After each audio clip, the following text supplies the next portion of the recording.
Mr. Foreign Minister, thank you so much for joining us again here on the program. Chinese President Xi Jinping is going to pay an official visit to Hungary. So what do you think of the significance of this upcoming trip, and how have the preparations been going so far? It's a great honor for us that the President pays an official visit to Hungary, putting into consideration the 75th anniversary of the establishment of our bilateral diplomatic ties. Hungary has been attaching a great significance to the strategic nature of cooperation with the People's Republic of China, and we would like to fill this with substance. So we have some proposals for joint infrastructure projects in the framework of the Belt and Road Initiative, of which we are great fans, by the way. And we do hope that the new type of financial cooperation between China and Hungary will be continued. Well, speaking of the cooperation on the Belt and Road Initiative, a flagship project under that is the Budapest-Belgrade Railway. Well, during an exclusive interview, Serbian President Aleksandar Vučić told us that he hopes the Hungarian section of the railway can be completed by the end of 2025 or early 26. So can you share with us here about how has the Hungarian section of the railway been progressing? And when do you estimate this project to be completed? Well, we can comply with the request of President Vučić. So we will complete the investment either by the end of next year or beginning of 2026. We are at a level of 42% of completion, which shows that we were able to accelerate the project in the recent period of time. So the most important for us is to ensure the quickest access to the Western European markets for those goods which are being shipped from China to the Greek ports. This will make our countries more competitive from the perspective of logistics, which has always been a great asset for us. And also last month, Hungary has, or in March, Hungary has decided to restart issuing 5-year multiple entrant visas for Chinese businessmen. I think that was very quick, within 1 week after China granted the visa-free policy for tourists from Hungary. So what do you think has led to this very prompt visa facilitation? And as a foreign minister, what changes do you think that will bring to bilateral exchanges? Well, actually, we are really glad and honored that we have been included into this visa waiver program of the People's Republic of China. That will definitely help the people-to-people relations, that will definitely help mobility, that will definitely help Hungarian tourists, businessmen traveling here. Parallelly to the visa waiver program, we were able to make some further agreements with Chinese carriers, so airline companies. So the number of Chinese cities from and to where direct connection will be given regarding Budapest will increase to 7 very soon. Wow, and that's a lot. Yeah, currently, I think there's like 3 to 4 in total. Yeah, we had Beijing, Shanghai, then Chongqing, then Ningbo, then Xi'an, right. And Guangzhou, and now Shenzhen. Wow, you memorize all of them. I have worked a lot on all of them, so it's not a big thing to remember them, to be honest. So, but there will be 19 flights a week, which is 50% more compared to the pre-pandemic period, and this is much more than any other Central European destination would have. And we have reciprocated or mirrored this decision by making sure that all the representatives of Chinese investors in Hungary receive 5-year long visas. That decision came a couple of minutes after the Chinese decision has been announced. We do believe in reciprocity. We do believe in mutuality. And that as members of the European Union, we are not entirely free when it comes to our visa policies, but there were still some measures within the framework which have not been utilized, and that's why we have basically now made a decision which is the maximum from our perspective. Well, Mr. Foreign Minister, we also noticed that collaboration on green development between the two countries is emerging with Chinese EV manufacturer BYD building its first European new energy passenger vehicle factory in Hungary. So how do you foresee the opportunities in terms of cooperating on this front? You know, Hungary has always been a front runner when it comes to automotive industry. We are one of the 3 countries in the world, together with China and Germany, where the 3 German premium car makers all are having presence, production facilities, factories. And now 5 of the top 10 global electric battery manufacturing companies have been present as well, 3 of them Chinese, with the biggest one CATL. So, you know, we provide a kind of meeting point for German and Chinese investments in Hungary. We are basically an east to west meeting point. We do believe that the changes in global economy and global trade ahead of us require a much tighter cooperation between East and West. Unfortunately, many European politicians would want to see decoupling, de-risking, isolation. We think those are very bad and harmful ideas. From our perspective, the tighter the cooperation between EU and China is, the better. We can take a lot of benefit out of it. We Hungarians have proved it very clearly. 14 years after announcing the Eastern opening strategy, we have been cooperating with China on really great terms. So we are a proof that China is not a threat, China is not a risk, China is a huge chance, a huge opportunity to cooperate with. So when it comes to BYD, we have had 230 rounds of negotiations with BYD. 213 rounds of negotiations. After which the decision has been made that they would invest in Hungary.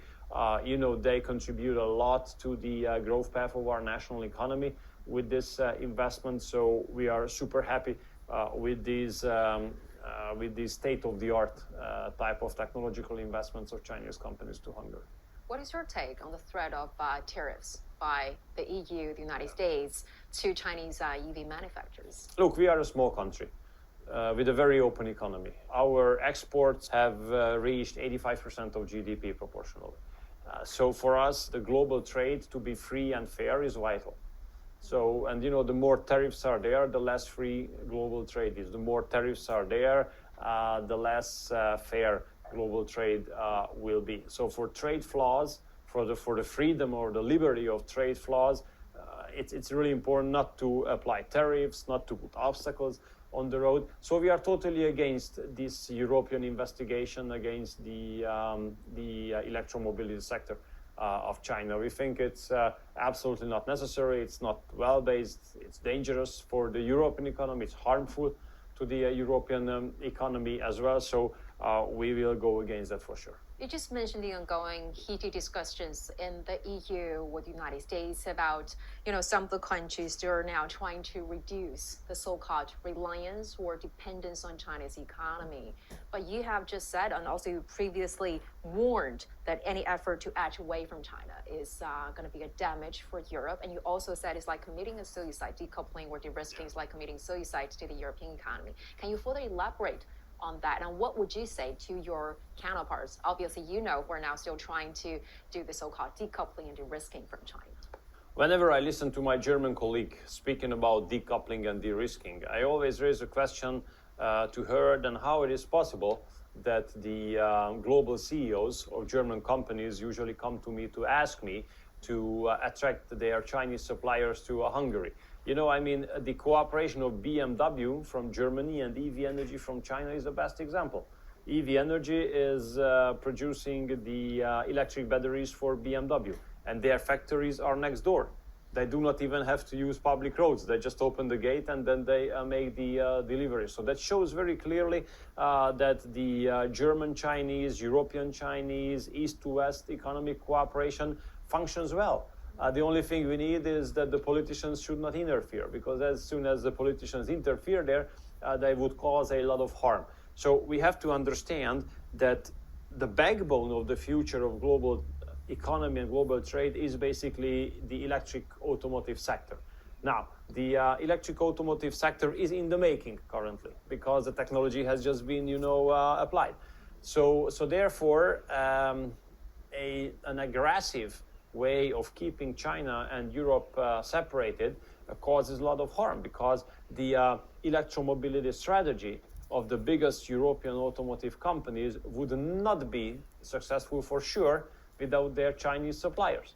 So those who would like to keep Chinese companies out of Europe are basically killing the business model and the convergence strategy of the European automotive companies. How do you view some of those rhetoric of the overcapacity issue of Chinese EV producers? Well, I mean, when it comes to the expression overcapacity... is it just over anxiety? Or? Yeah, no, overcapacity doesn't exist. I mean, this is a new industry. Mm-hmm. This industry is in the making. So, I mean, there's a big demand for new electric cars. By 2030, there should be 45 million electric cars driving on the roads of the world. Now we have 10 million. Far from that. Yeah, very far from that. And it's only 6 years to go, and it's very close.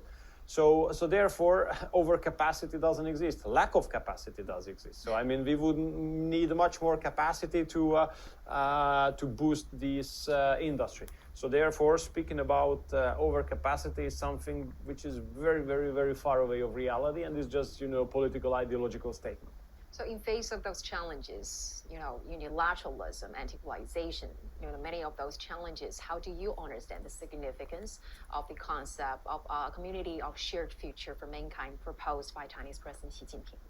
Look, the world has been confronted with very serious security challenges just recently. I'm representing a country in the heart of Europe, in the neighborhood of which a war has been going on for more than 2 years now, which is crazy. I mean, you would not have imagined that, 5-10 years ago, if we had spoken to each other, if you had raised the question that, would you think that there would be a war breaking out in your neighborhood, I would say, come on, I mean, that's impossible. Don't put science fiction, onto the table. But this is the case now. I mean, there's a European country at war, or 2 European countries at war with each other. Then we have been faced with a tremendous conflict in the Gaza Strip and in the Middle East. Altogether, there are 30 countries of the world which have been suffering from kind of wars, or armed conflicts. So therefore, peace to come is the key. If we are not able to achieve peace in the future, then these conflicts will be added to each other, and then we can get very close to the risk of the outbreak of the Third World War, which I hope is not being wanted by anyone. So, but in order to achieve peace, we need a honest, sincere, and respect-based cooperation among all the people. And therefore, such kind of global initiatives, which have been put forward by your president, are very, very important and very helpful. Well, in what way do you think President Xi's upcoming trip will help to enhance the partnership between the two countries? We have to be thankful for President Xi because personally he has been committed to the upgrading of this relationship. Whenever we have put forward any plan, any suggestion, he was always very open to those. He have helped to implement them. He have helped to make this China-Hungary cooperation more effective, to be put on the next level of development. And we do believe that his visit to Hungary will be able to contribute to the elevation of our relationship to all-weather partnership. And we hope that industrial development programs in the framework of the Belt and Road Initiative will be launched. Mm-hmm. And how will the stronger and greater bilateral relations between the two countries help to contribute to the collaboration between China and the CECs? Well, look, we are great fans of the China Central Europe cooperation, be it 16, 17, 18 plus 1, it doesn't matter. What I see as a problem is that many countries in the region are turning away from China. They, for some reason, they believe the propaganda that being in a good partnership with China would mean that they are bad Europeans, that they are bad allies in NATO. I don't understand how they can believe that. But you have to be aware that a very strong propaganda is going on or has been going on against China. So we have to make sure that these countries in Central Europe remain on the field of common sense. They don't believe in ideological criticism, and then the China-Central Europe cooperation can continue to develop.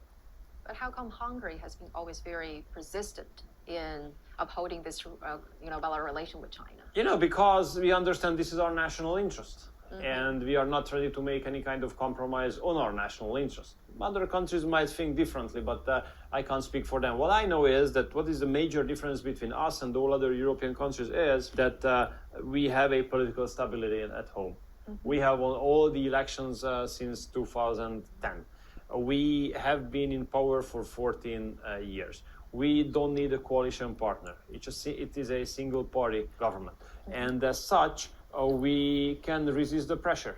We can stand up for our national interest. While those governments, which are colorful, being, including 4 or 5 parties with totally different approach to many things, be them in minority. So, no other European government is so stable, is as stable as ours. And once you are not stable as a government, it's easier to influence you. It's easier to put pressure on you. It's easier to press you what kind of position to represent or what kind of not.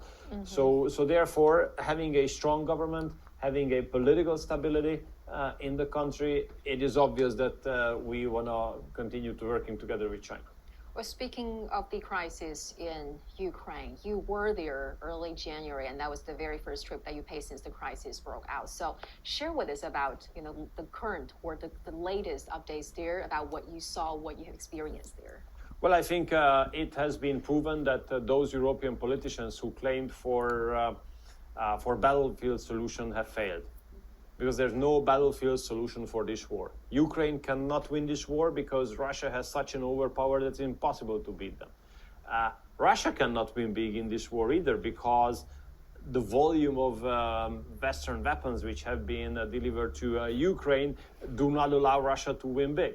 So the question is that if none of them wins, or if none of them wins big at least, then when the negotiations will be started. Because if no party to the war can win the war, then negotiations have to close the war, right? So the question is not whether there would be or should be or will be negotiations. The real question is when. And the sooner the better. The later the worse. The later negotiations will get started, the more people will die. And then, we don't want that. We want the lives of people to be saved, and we don't want more people to be killed. There are many Hungarians living in Ukraine. Hence, since they are Ukrainian citizens, they have been mobilized by the Ukrainian army, they have been deployed to the front line, and many of them have died, unfortunately. So we don't want to see more Hungarians dying in this conflict either. It has been almost a year since we last spoke, Mr. Foreign Minister. I remember last time during the interview, you told me that immediate ceasefire gives chance for peace talks to be started. But a year later, here we are. We haven't seen much progress on peace talks, right? But instead, what we've seen is the EU proposing aid package, the United States providing arms and munition supplies to Ukraine, to the front line. So what do you think has contributed to the current dialogue that's been, being there for quite a long time? Because many European leaders think or believe or feel that this would be their war as well. Which we think is a very bad and risky approach. This is not our war. This is the war of the Ukrainians and the Russians, but it's not the war of anyone else. And the more European leaders think that this would be their war as well, the bigger the risk of escalation is. So therefore, we Hungarians will continue to call for peace talks, for ceasefire, for peace agreement, because this can only be the solution. Hungary has also expressed its dissatisfaction about the current form of the European Union as well as its leadership. And you have used the word introverted to describe or to characterize the current model. And you are also calling for changes. So can you be a little bit more specific about, what kind of changes are you referring to? Look, the problem is that there's a very heavy endeavor in the European Union to create a United States of Europe. You know, so the Brussels would like to take more and more competencies away from the member states. They want to build a super state where the major decisions would be made, and then the member states would lose even more sovereignty than so far. And we are against that. We want a European Union to be strong, but we want the member states to be strong as well. Because we do believe that if the European Union is based on strong member states, then it can be strong. If the EU is being based on weak member states, then it's not going to be strong either. So therefore, no super state, no federalism. You need shared prosperity. And sovereignty. And sovereignty to be respected. So Foreign Minister, it's always a great pleasure to have you back on the show. Thank you so much for sharing with us your in-depth analysis. Greatly appreciated. Thank you for this fantastic opportunity, and thank you for the invitation. Thank you.